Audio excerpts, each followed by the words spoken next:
Good evening, and welcome to Naples United Church of Christ in Naples, Florida. My name is Sharon Harris-Ewing, and I have the privilege of serving on the clergy team as the assistant minister. I'm joined by two colleagues, one who's familiar and one who is a newcomer to us. The Reverend Dr. Dawson Taylor has been the senior minister since 2016, and for several years before that was the associate minister. I've worked with Dawson since I joined the team in 2019, and that has been a gift as well as a lot of fun. And we've been friends before that. That's true. We were friends before that. But it's my pleasure tonight to welcome the newest member of the clergy team, the Reverend Angela Wells-Bean, Minister for Congregational Care. She has been here less than 10 days. She moved with her family, her husband Andy, and their two sons, Soren and Emerson, from Massachusetts. But she calls Florida home, so she's glad to be back here where she also has family. Angela served as the senior pastor of the Congregational Church of Burlington for 9 years? Yeah. Before joining us. So, before we start talking about this evening's book and about the Clergy Roundtable, do either of you want to add anything? So I was just thinking, have we talked about the fact, so Angela is a new college grad, right? Graduate of the I was like, I'm not a new college grad. I'm a graduate of the new college of Florida. College of Florida. But have we talked about? I'm young, but I'm not that young. Have we talked about the fact that the chair of that board of trustees, board of governors, she is on another board that I serve on, and so when I went to tell her that you had been called here, I mean, she was so excited about this. Yay. And she's not necessarily she lives in Sarasota, and she's not necessarily a church person, but I'm telling you, she may start like at least watching online or something, because she's just so excited that we hired a graduate of New College. So I was thinking about that.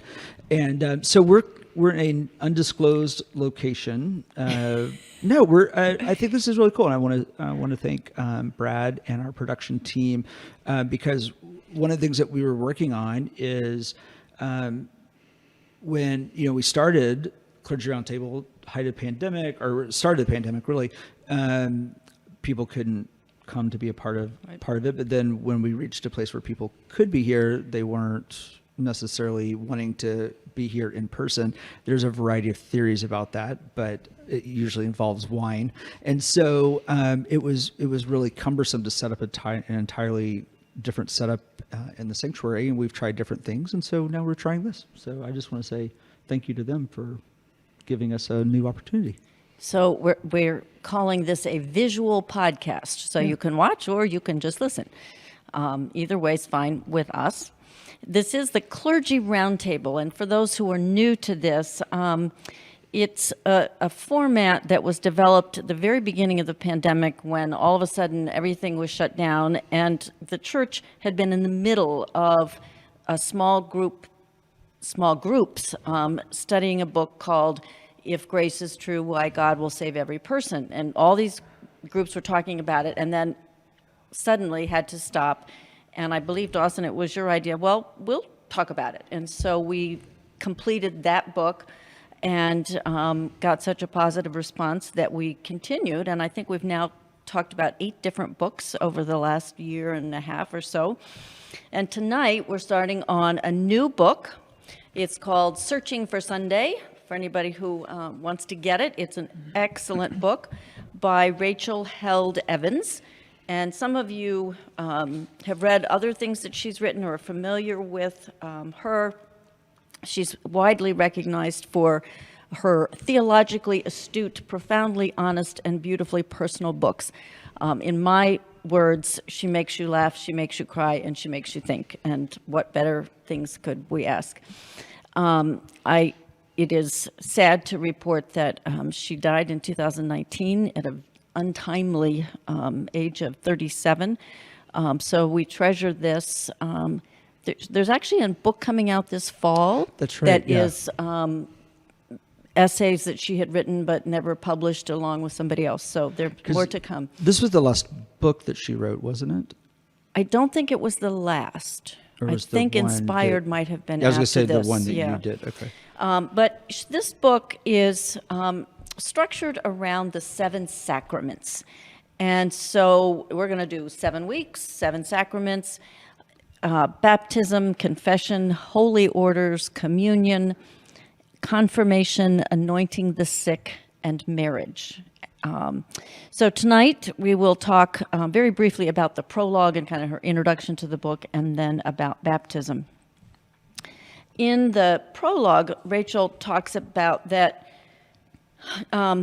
as a millennial and one who was in the church and then left the church, she was often asked to speak about why people are leaving the church, especially why millennials are not going to church. And she says, well, it's different for Catholics and Episcopalians and mainline churches from evangelicals. So I can't tell other people's story, but I can tell my story. Mm-hmm. And that's really what this book is about. Just as a way of introduction, is there anything that either of you would add about her description of this book, or what the viewers and audience should expect as we delve into this book? I would just add that I really appreciated her vulnerability, because she brings the reader along on her journey of kind of falling in love with the church, and then realizing how much it has kind of failed her and disappointed her.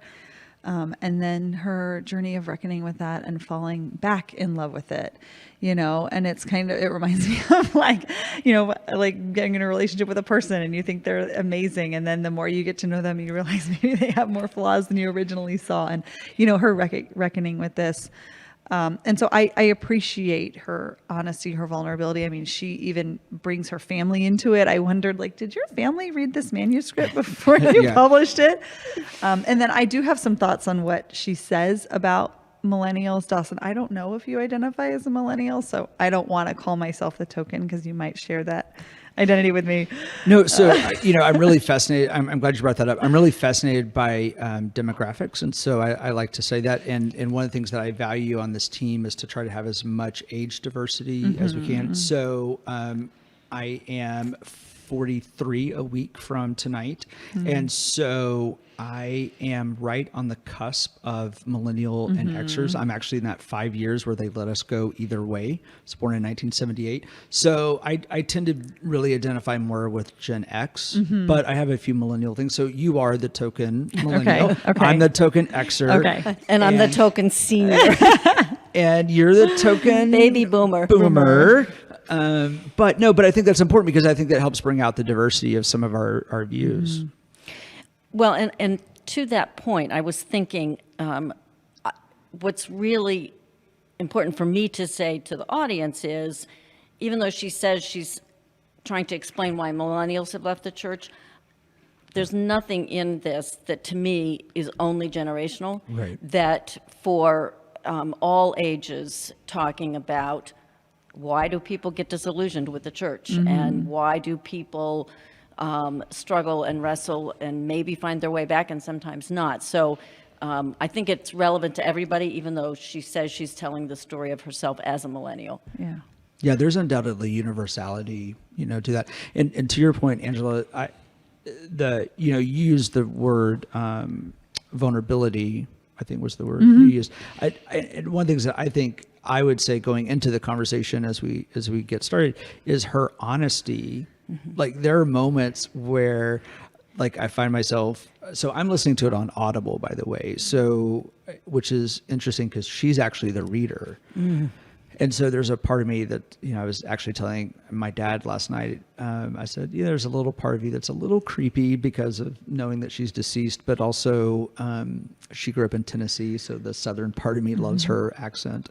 But, she shares things, and you think to yourself, whoa, wow, she really shared that.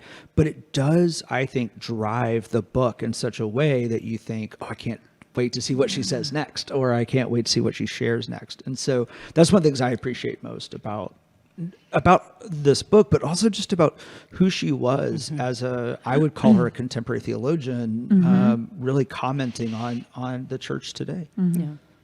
And you were going to say something? Yeah, I mean, I was just going to say, I struggle with, and I'll read one of her quotes, that she said, millennials don't want to choose between science and religion or between our intellectual integrity and our faith. Instead, we long for churches to be safe places to doubt, to ask questions, and to tell the truth, even when it's uncomfortable. And I related to that, and as I'm sure this is one of the things that speaks to people across the generational identities. But what I'm wrestling with is, like, if this is the truth, then why aren't progressive churches that are safe spaces for that questioning, why aren't we bursting at the seams? If millennials are looking for these congregations, that celebrate science and religion and don't see them as mutually exclusive, or are realize that faith and doubt are two sides of the same coin, or that are open and affirming and welcome all gender identities and sexual orientations, or allow women to be in leadership and women to be ordained. If that's what millennials are looking for in their faith communities, why aren't those faith communities that have those characteristics flourishing and growing and just like welcoming in the millennials in droves? And so I have thoughts about other things that are keeping millennials at bay, and I'll table that, and I'm sure we'll get to that later on in our conversation.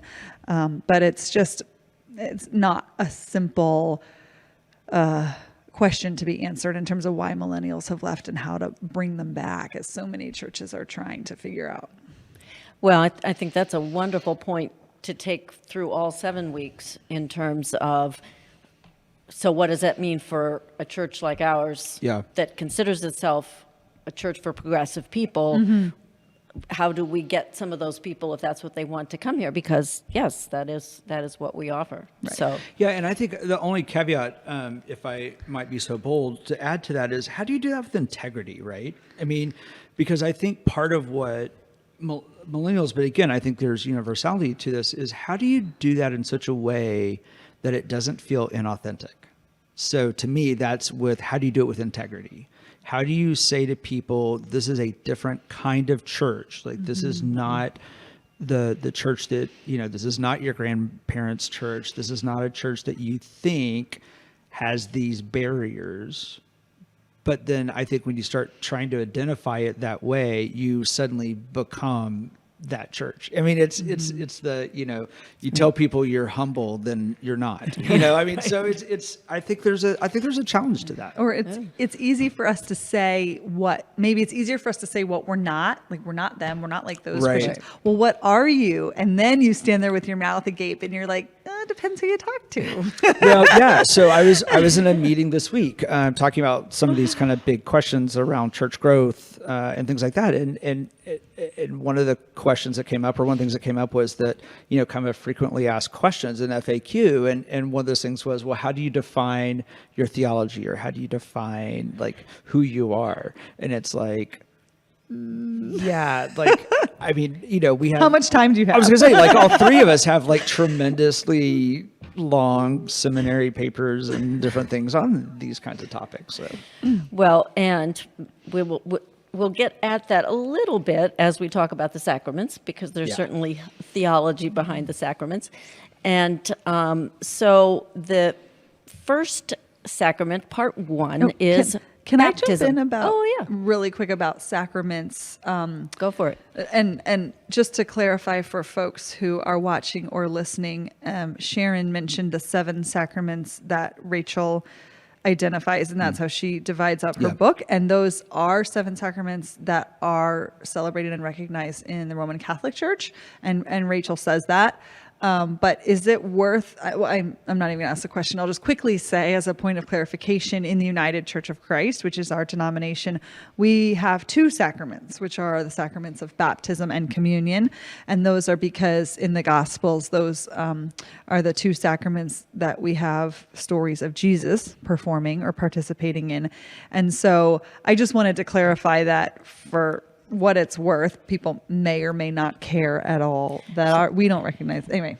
So I'm going to push you on. Okay. Since you're explaining, and I think that's very helpful, what does it mean to say it's a sacrament? Yeah, I mean, that's a really good question. What do you guys think? Well, I want to back up I want to take it one step back to say that I appreciated your clarification on that, Angela, but I also find what's interesting not only about our church, specifically Naples United Church of Christ, but also the United Church of Christ as a whole, that, and why I think this is such a great choice of a book, is that we have so many former Catholics joining our ranks for a variety of reasons, that I think the fact that she takes the 7 sacraments that are traditionally observed by more Orthodox traditions, I think that's a hook, if you will. I mean, I think there is something that's helpful about that. And so I like the fact that she includes those 7 sacraments. Again, I think Angela raises a good point. We observe 2 sacraments. But anyway, so I found the fact that she includes those 7 sacraments as an interesting entree to these conversations. Well, so one of the things for a year and a half of Clergy Roundtable that we have discovered and cherished is that part of what we learn from is our backgrounds and the experiences that we bring.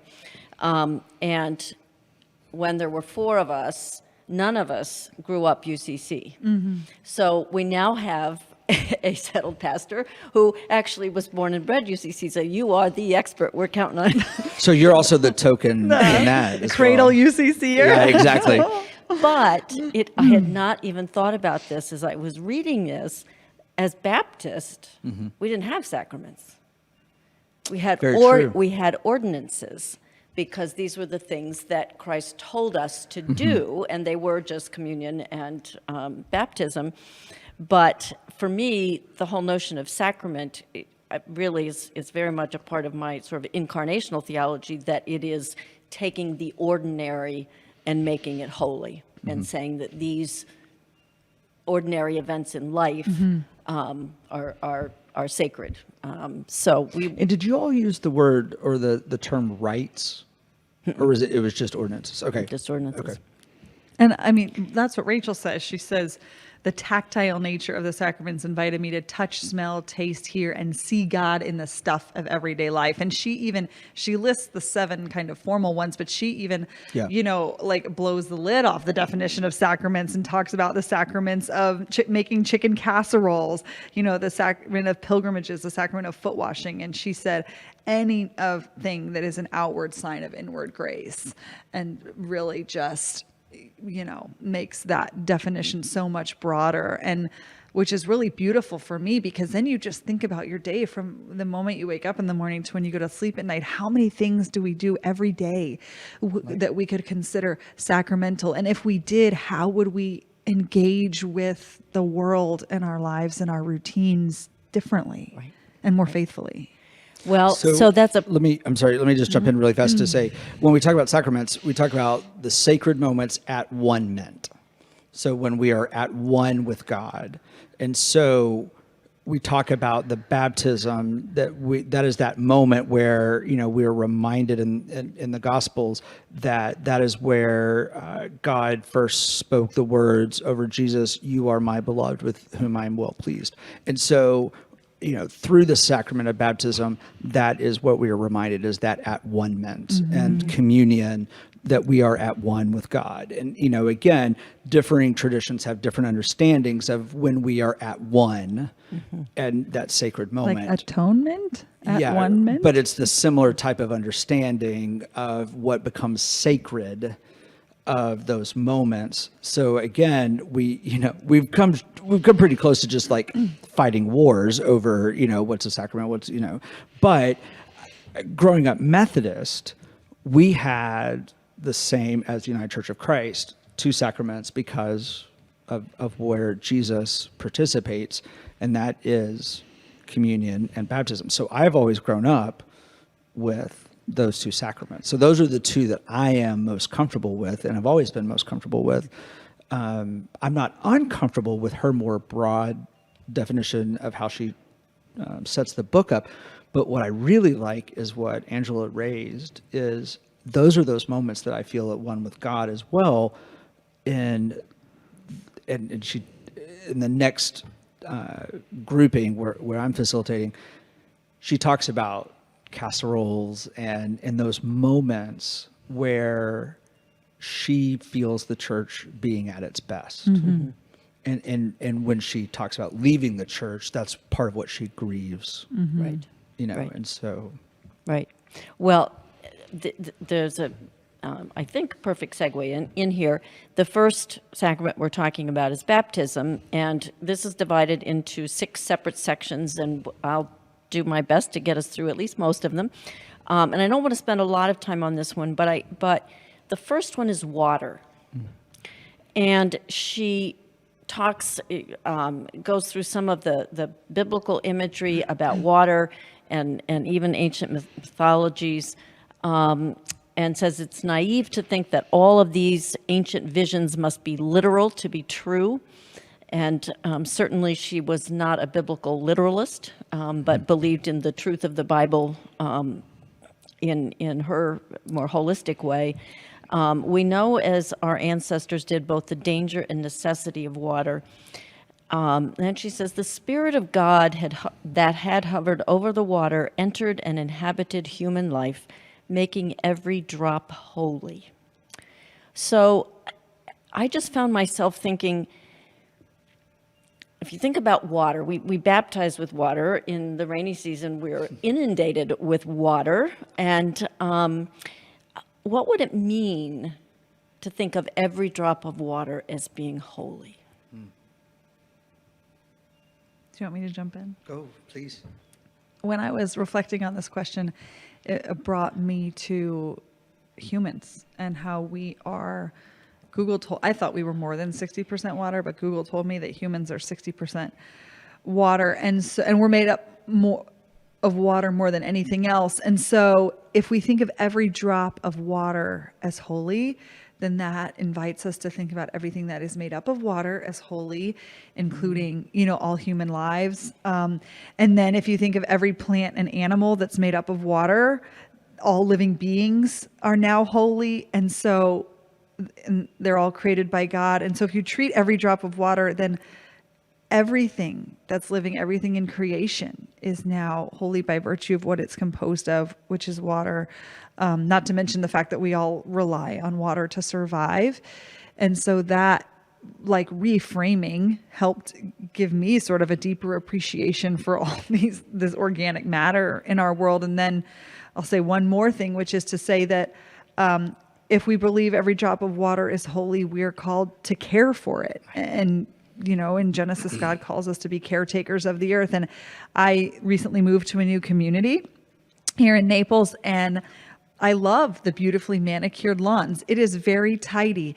It, makes me relax, and I just love how everything is just trimmed so neatly and everything is clean and green.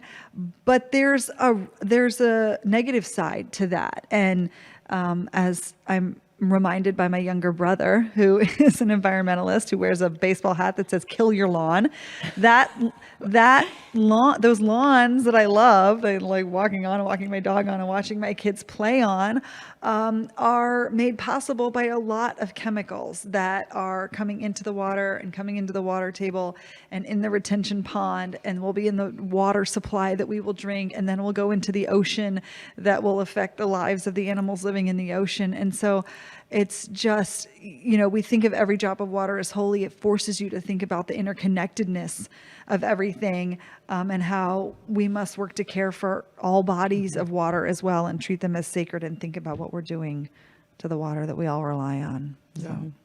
Yeah, I was thinking that's actually where I went with the question, and also my immense shortcomings in that part of our environment, and where I need to do a lot of work, is knowing that water is a precious resource that I think we are doing a lot of harm to. And, I have friends that, do the important work of, for instance, lathering up in the shower and then turning the water off, and doing things that are much more proactive than what I do, and how, again, I have a lot of work to do.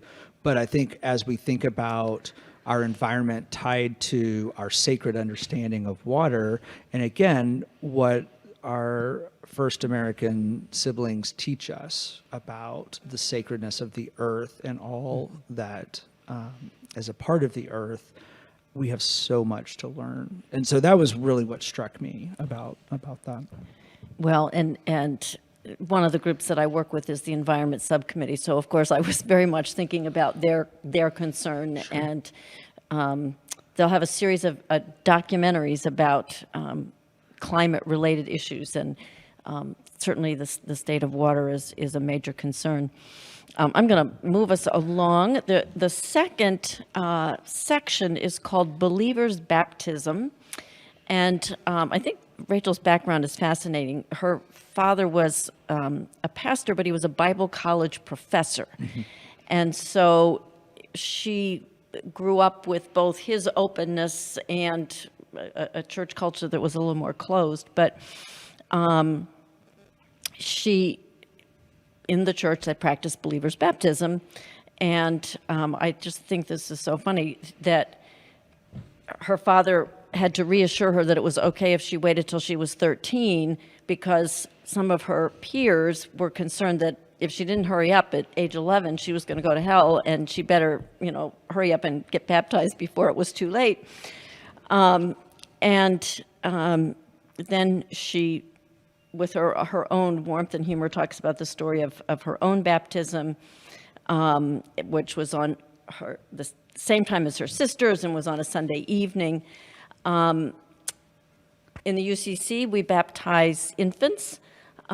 So what do you think about baptism and how it's done and when it's done, and does it make any difference? Does it matter? I'm not sure it makes a huge difference, but I think, again, one of the many things I love about the United Church of Christ is honoring the beliefs and the desires of those who follow our tradition. And so if I remember right, you were baptized as a teenager or a young teenager. 11.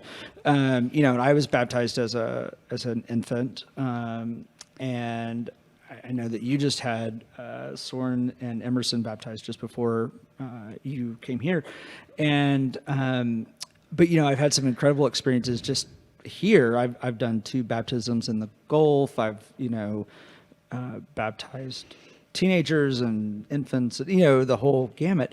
And so I think, again, I celebrate diversity, and so diversity of thought, diversity of experience, and so to me, it hasn't made a lot of difference for me personally. I think it's about celebrating what the person or the family unit desires. Yeah, I would agree with that. I have baptized people of all ages, from infants into adulthood. My theology of baptism is really similar to Rachel's in that it's naming someone as a beloved child of God, just as we heard the voice from the heavens come down after Jesus was baptized in the River Jordan. And, God said, as Dawson said earlier, "This is my son, my beloved, in whom I am well pleased." And I believe that God loves us unconditionally, no matter what. And there's nothing we have to do to earn God's love, and there's nothing we can do to lose it or have it revoked from us. And so, this idea that you have to get to a certain place in life to be able to, claim a sense of belief before you can be baptized. I have some questions about that. The first of which is that pretty much every world religion has a ritual marking the start of someone's life. And in, our Protestant tradition, that is baptism. And so if we were to say, okay, you need to wait until you're, of a discerning age before you can get baptized, would we lose that kind of ritual at the beginning of someone's life, which I find to be incredibly powerful, holding a baby and telling them and telling their parents that, you are love incarnate, there is absolutely nothing wrong with you, and that's going down a whole tangent of original sin, which we won't go down today.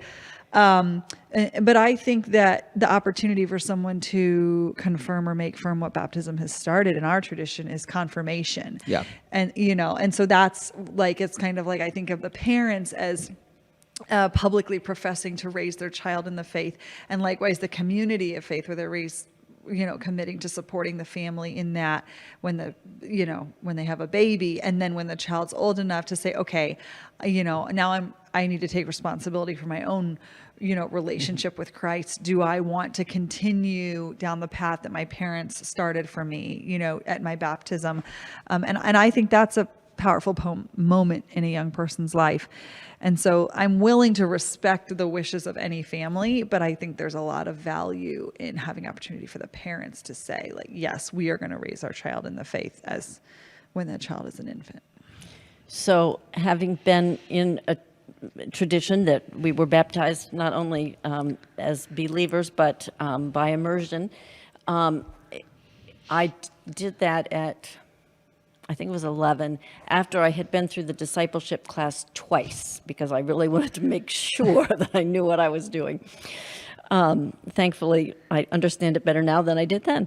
Yeah. But what's interesting in that tradition, what we had then for infants was called dedication. Mm-hmm. And it looks very similar, that parents come to the front with their baby, and the pastor takes the baby, and they make those same promises of raising the faith, and the church stands in support. So it's very similar. Mm-hmm.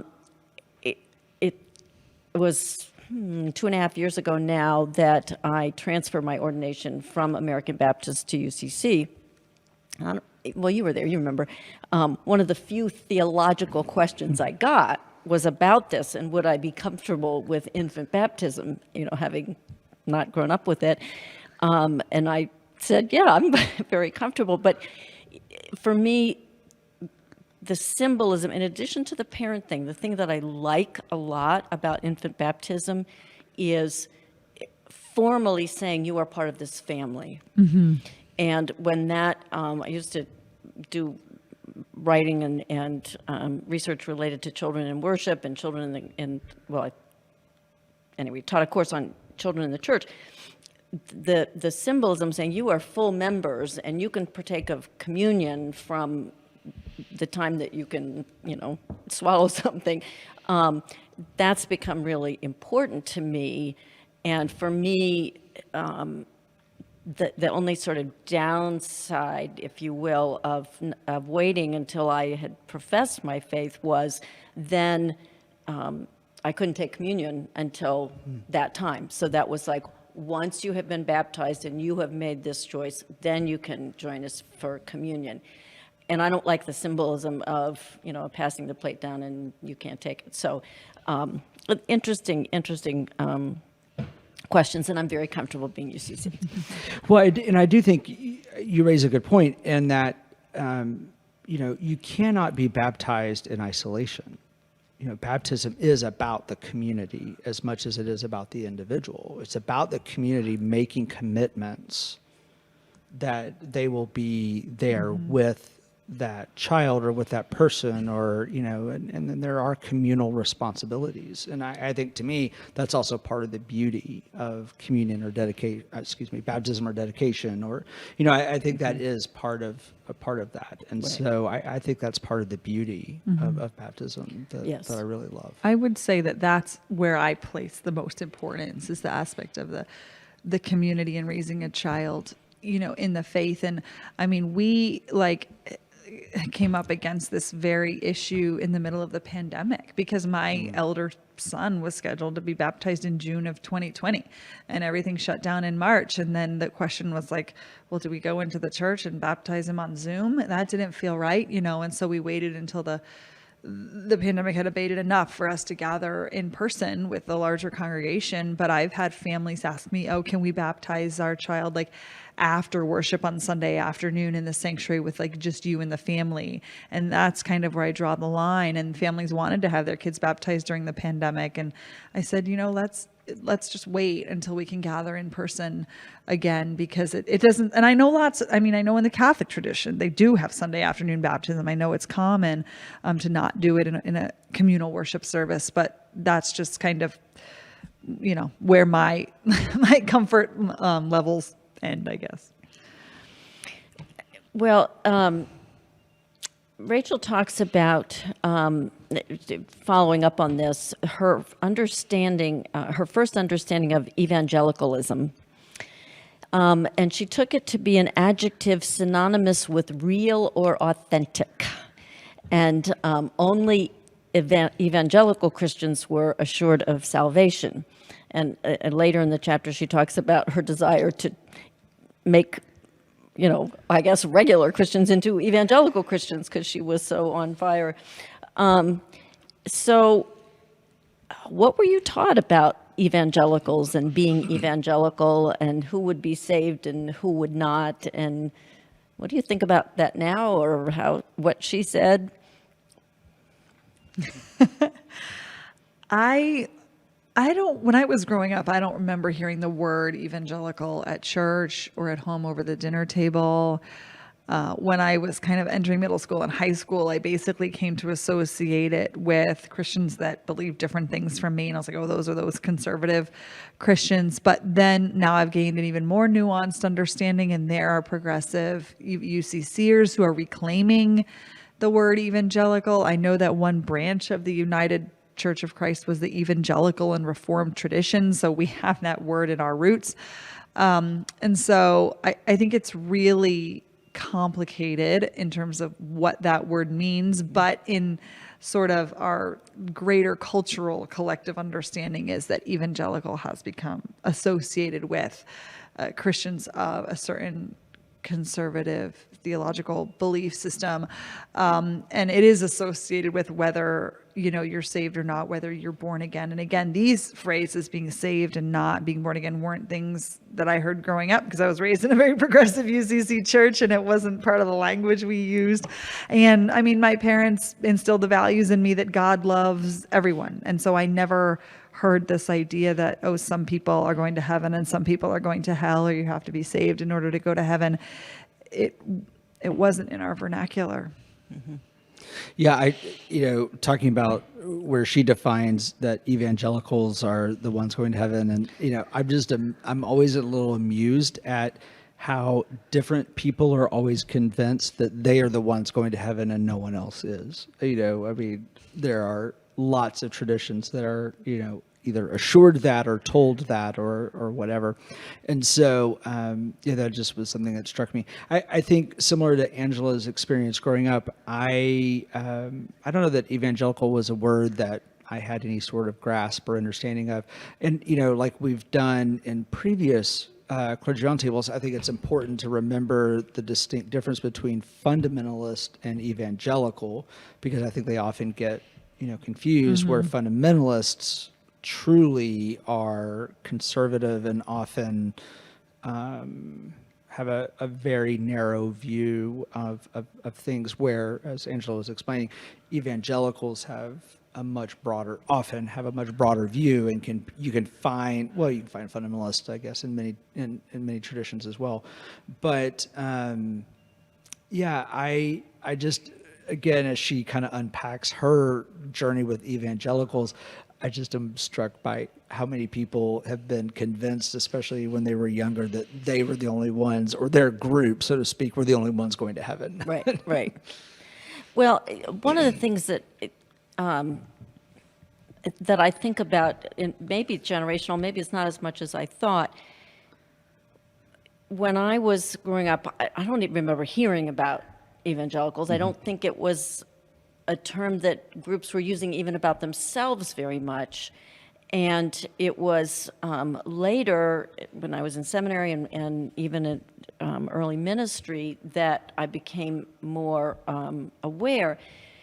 And I think a lot of those traditions became more rigid. So the church I grew up in, Angela, was affiliated with both American Baptists and Southern Baptists, which now I can't even imagine happening, but it was. and Southern Baptist churches were ordaining women, and it was not what we think of when we think of the Southern Baptists now. And I sort of watched them become narrower and narrower, and in the 1990s, they officially took a stance against ordaining women, and that's still their official stance. So what I just have seen is that narrowing, and that's what I think Rachel was responding to, and which I would certainly respond negatively to, but I didn't have to encounter it. Although I do have a funny story. When my first day of college in the dorm, it was a co-ed dorm, and there was a suite at one end and a suite at the other end, and this young man invited a bunch of us to come in and started going through this sort of litany of questions. And have you ever accepted Jesus as your Lord and Savior? And I'm like, yes. And it was one of these where he didn't know what to do, because you're supposed to say no so he can convince you. And it was like, I think he got free lemonade or something for, being a crusader or whatever. But it's all, I don't. It is an interesting time, and certainly we're not going to go into it tonight, but evangelical has now become so overladen with political entanglements that it's just not even useful language in that sense. Rachel has a theme throughout the book, and I think in terms of talking about baptism, this is key. Ultimately, baptism is a naming. In baptism, we are identified, as both of you have said, as beloved children of God, and our adoption into I love this, sprawling, beautiful, dysfunctional family of the church is celebrated by whoever happens to be standing on the shoreline with a hairdryer and deviled eggs. And talk about what it means to you to be a beloved child of God, and to say as a pastor to an infant, to an adult, to another person, you are a beloved child of God. Yeah, to me, it's one of the most intimate acts as a pastor that I get to be a part of, is to, as Angela so eloquently described, to look into the eyes or the face of an infant as their family looks on, and to tell them that they are perfectly made. I mean, that is a powerful experience. And then to remind adults of the same thing, whether that's through the act of baptism or through pastoral counseling or through communion or any number of experiences in the church. As I've said before, I think we're pretty hard on ourselves as humans. And so I think one of the great responsibilities of the church and of pastors is to remind people that they are wonderfully made in the image of God. And that I think that's one of the most vital responsibilities that we have. So I think it's pretty remarkable.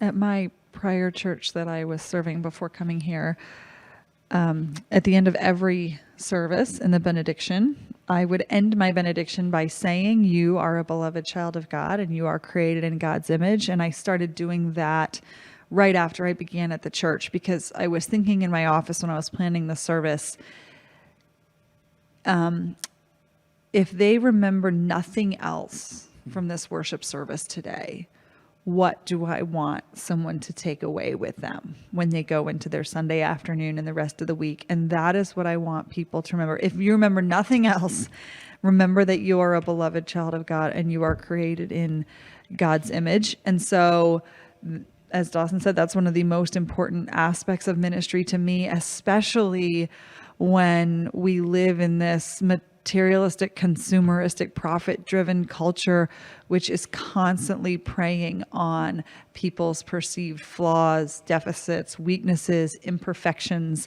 If only I get this one procedure, or get this, one piece of clothing, or get my hair colored in this certain way, or whatever the case may be, then I'll be good enough, then I will be perfect, then I will be accepted, then I will fit in. if I get this certain car, we all kind of have those things on our wish lists. And the church is such a sacred and life-giving place, because it might be the one place in our lives, even as intimate as our families can be, our families often expect things of us and maybe expect us to perform in certain ways that we're not, or expect us to be a version of ourselves that we're not able to be. But, the church, when we're doing it right, is the place where you come into the sanctuary and, as you are, perceived flaws and failings and all, and are just reminded that I am good enough. I am a beloved child of God, and I am created in God's image, no matter what I did this past week, no matter what the baggage I bring with me. And she talks about that, that the church, when they're doing it right, brings in all these people that are not by any stretch of the imagination perfect, and yet God loves us unconditionally anyways, and there's nothing that we can do about that. There's nothing we have to do to earn God's love, or, like I said before, nothing that we can possibly do to separate us from God's love. And that's a privilege. That's a real privilege and an honor in this calling, and I take that responsibility really seriously. Yeah. And the only thing I would add to what you both have said is that even clergy need to hear it. Yeah. Mm-hmm. Yep. That we sometimes beat ourselves up or feel beaten up and have to remind ourselves we too Yeah. are beloved. I know we're not going to get through everything, so I have to make a hard decision about what to do. She has the next section, Naked on Easter, talks about early baptisms and how the Christians, came to the river naked, and then after their baptisms put on white robes to symbolize their new life in Christ. But then she talks about baptism in terms of symbolizing both defeating the demons, and many of the things that you just mentioned, Angela, are kinds of demons, the things that try to give us false identities, and also death. And certainly the words about being dying with Christ, to be born with him. Just talk briefly about that concept of defeating the demons and victory over death as part of what baptism means, because I don't think we talk about that so much in our culture or in the church. You want me to go ahead? So I wrestled with this chapter, and I spent a lot of time trying to figure out just what she meant by death and dying, and trying to disentangle that from the mortal death that is inevitable for all of us. Because I'm reading her book and I'm thinking, there's no value judgment in death. Like, death is not bad. We are, organisms made up of carbon who will eventually die, and that's a life cycle, and it happens to everybody. So I'm like, why is she so against death? Why is it associated with a moral failing? And then I realized that she's not actually talking about literal physical mortal death, but instead dying to all those things that separate us from God, and she talks about, greed and fear and pride and envy and all these things that separate us from, being in close communion with God, and then separating us from each other. And when I understood that reframing, I was like, okay, she wants us to die to the hatred, the fear, the jealousy, the inappropriate lust, the materialism. And like, symbolically, when we're baptized, we're like dying to all those values and being, dare I use the phrase, born again, into the values of like unconditional love and grace and forgiveness and all these things that Jesus modeled for us. And I think that's incredibly powerful. It's just the words life and death associated with those different things I struggled with, and I don't know if there'd be an easier way for folks to kind of grasp that. But anyway. I'm always struck by the language in the book of worship in the memorial service, where it talks about how being baptized with Christ, we are baptized with his death and baptized into his death. But then, because of that, we are also baptized into resurrection. And I think for me, it's that reminder, because frankly, I'm always startled by those words whenever I use them. But it is that reminder that it is the fullness of the Christian life and the Christian experience, that it is baptism and it is that image of new life. But in the immersion experience, it symbolizes death and then resurrection and new beginnings.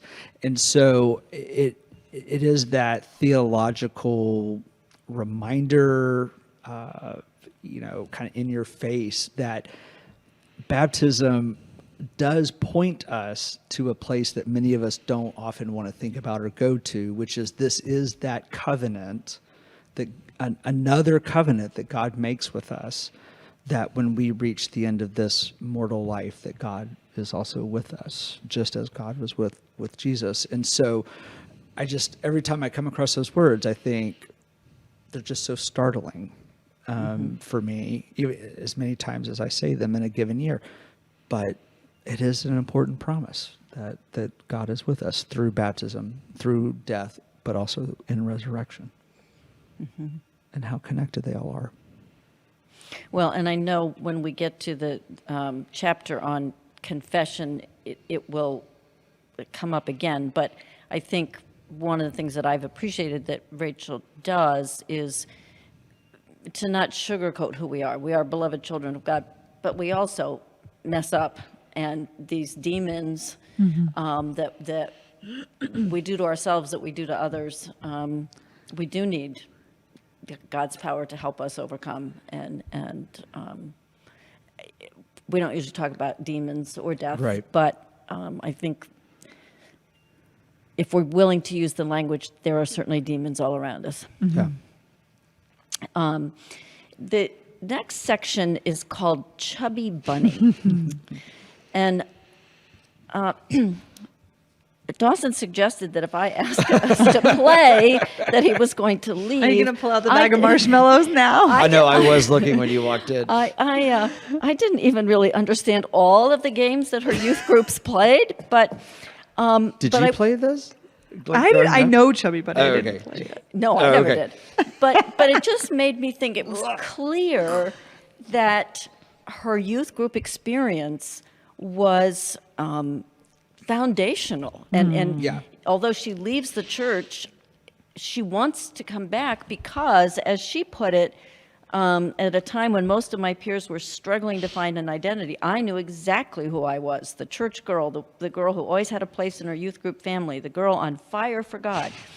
I'm not sure I can ever calculate the value of that community, the sense of belonging and being loved.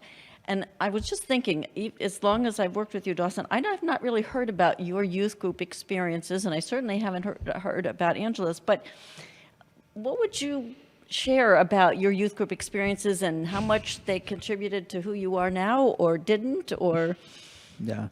Actually, now that I think about it, you were talking about it this past Sunday in our worship meeting, just briefly. You were talking about a colleague that we have in common. My youth group experiences were so fundamental to who I am today, both as a person of faith, but as a pastor, because of stupid games like Chubby Bunny, but because of the fellowship, and it's where I was on Sunday evenings. Life wasn't the same if I wasn't at youth group on a Sunday evening, and I'm so fortunate to this day to still be in relationship with the youth directors I had growing up. Different from the youth director that she really talks about and has the relationship with, but absolutely fundamental to who I am today. First rule of youth group is you don't talk about youth group. Yeah, exactly. What happens in youth group stays. in Yes, youth group. exactly. Yeah. So I went to growing up, I went to a very small UCC church that wasn't large enough to have a youth group. So I didn't have a regular weekly gathering place. But there was a neighboring UCC church that was quite large that did have a youth group. So we would sort of, we would join their youth group for special events throughout the year. We would have lock-ins. The Florida Conference had great youth events at that time. We would go to, we would go on camping trips. We would go to summer camp. We would, so I didn't have the consistent, regular weekly ritual, but I had a lot of faith-based youth experiences growing up. And they, as you said, were very formative in my faith formation as well.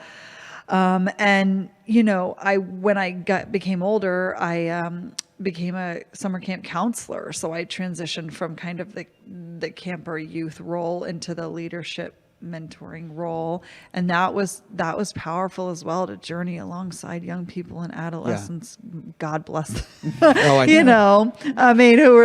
Who need that kind of support at their times in their lives. And I really resonated with her pastor who said, "It's not my job to change people." Brian told me when I pestered him about it, just love people. And I felt that love throughout these youth events. But I would say that is not a universal experience for everybody. And I have, heard lots of firsthand testimonials about youth group experiences and camps and lock-ins that were, nothing short of traumatizing and painful and bullying. And so the church doesn't always get it right. You're hearing two anecdotes of pastors who had great experiences, but I just want to add that, unfortunately, because, youth groups are run by humans and humans are imperfect, they're not always great, but when they're done right, they're very, influential experiences in people's lives, hopefully. So I'm thankful for, what I had growing up.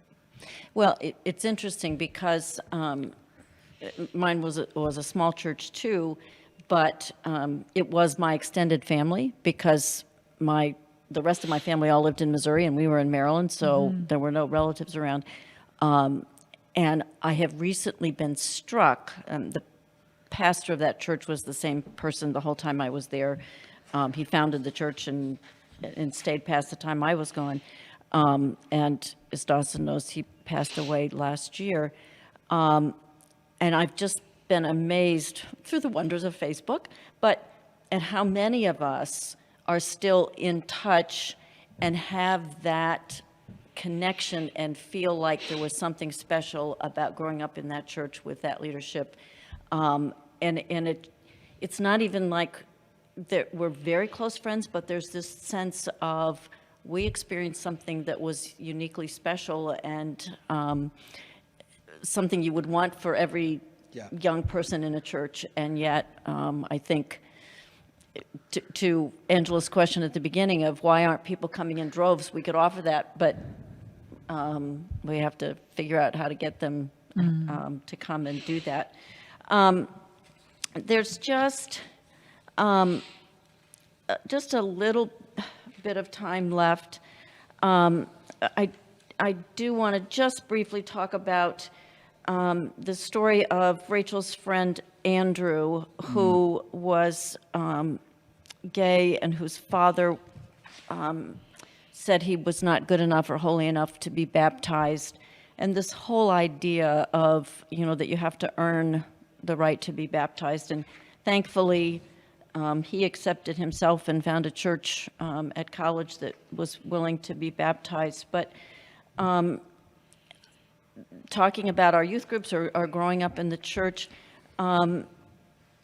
experiences, or how did you come to believe, as I know we all do, that in God loving us all fully and equally, and that we choose to be only in an open and affirming congregation. But the church has been so harmful to so many people, and especially to LGBTQ people. How did we figure out that we were doing so much wrong so long?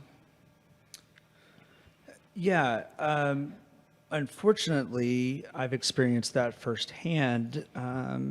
obviously through my denomination of my baptism, birth, baptism, and confirmation in the United Methodist tradition, and I'm always struck by, we were talking about the power of baptism earlier, to have been a part of a denomination that covenanted with my parents and with me as an infant that they would be the example of God's love, and then to come out as a gay man and to be told essentially that love had limits, and to have seen that happen to so many others in the LGBTQ plus community, but also, women were told that for a long time in the Methodist Church, and there are many others who've been harmed by the church.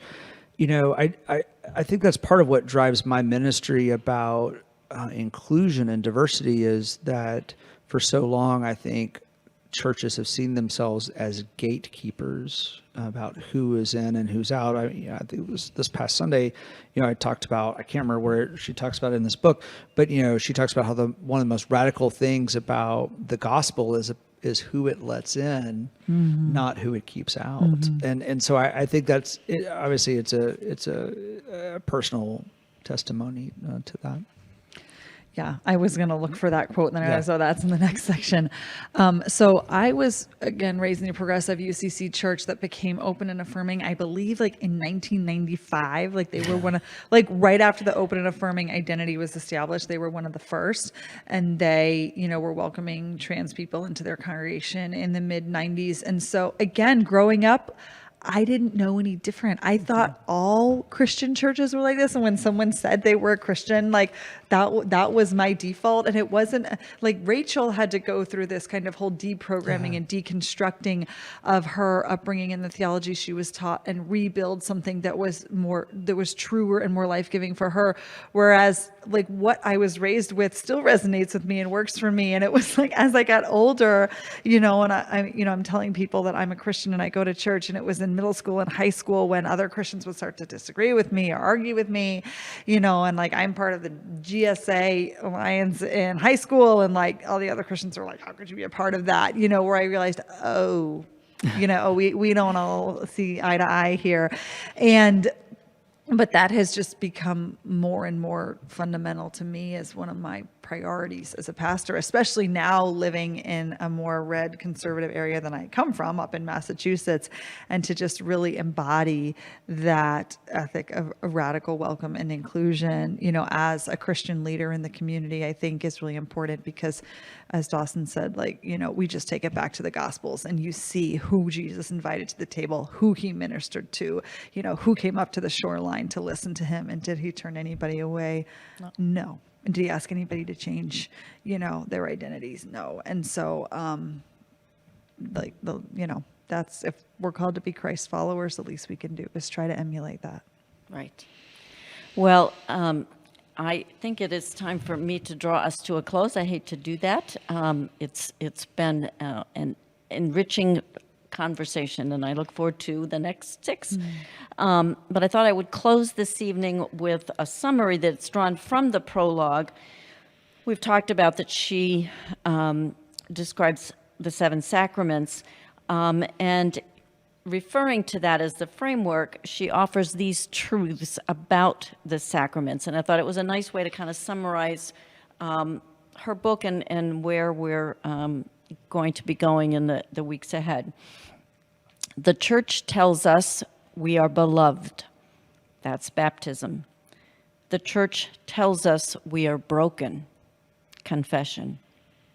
The church tells us we are commissioned. Holy orders. The church feeds us. Communion. The church welcomes us. Confirmation. The church anoints us. Anointing of the sick. And the church unites us, marriage. For a generation, these are Rachel's words, and I would add, for a world that is struggling to make sense of what church is for, I hope these 7 mysteries remind us to taste and see that the Lord is good, and to maybe not give up. Thanks be to God.